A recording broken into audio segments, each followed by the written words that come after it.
Sur la composante santé, le programme nous a permis de dérouler sans tarder notre stratégie de riposte à la pandémie par l'achat massif d'équipements et de produits médicaux, le relèvement substantiel du plateau sanitaire existant, l'aménagement et l'équipement de nouvelles structures de traitement des épidémies, soit 33 centres répartis à travers le pays. Enfin, la prise en charge des malades et des personnes confinées. Nous allons renforcer ces acquis. Ainsi, sur la séquence 2020-2021, l'État recrutera 500 médecins et 1000 agents professionnels de la santé, notamment infirmiers d'État, sages-femmes, ainsi que des personnels de soutien.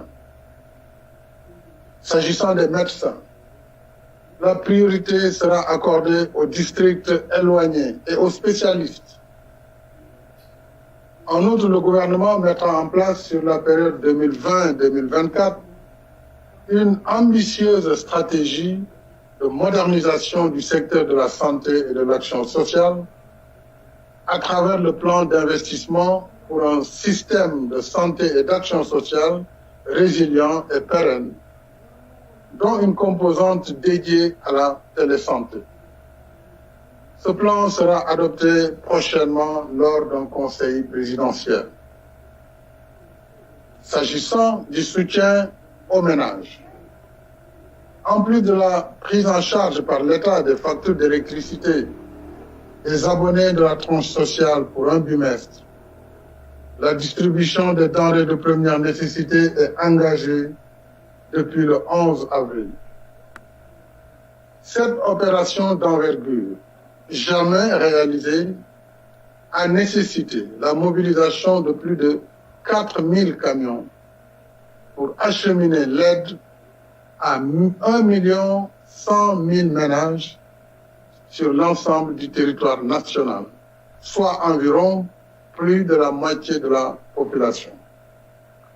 À ce jour, sur les 552 communes du pays, 438 ont terminé la distribution. Le reste des opérations est en cours dans 114 communes, soit un taux de réalisation de 79,34%. Toute la distribution devra être achevée le 15 juillet prochain au plus tard. Des quotas spécifiques seront alloués aux chauffeurs du transport interurbain pour 14 000 kits, aux réfugiés pour 4 262 kits, aux titulaires de la carte d'égalité de chance pour 54 219 kits et aux personnes omises du programme national des bourses de sécurité familiale pour 42 650 kits. Concernant l'appui à la diaspora à hauteur de 12 milliards 500 millions,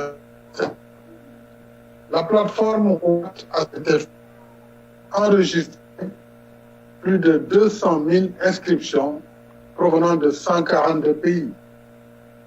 60 000 demandes ont été déjà satisfaites. Les opérations se poursuivent avec la troisième et dernière phase. En outre, le gouvernement a facilité le rapatriement de 3 505 compatriotes bloqués à l'étranger par la fermeture des frontières aériennes. Les vols se poursuivront pour une vingtaine de pays jusqu'au 3 juillet.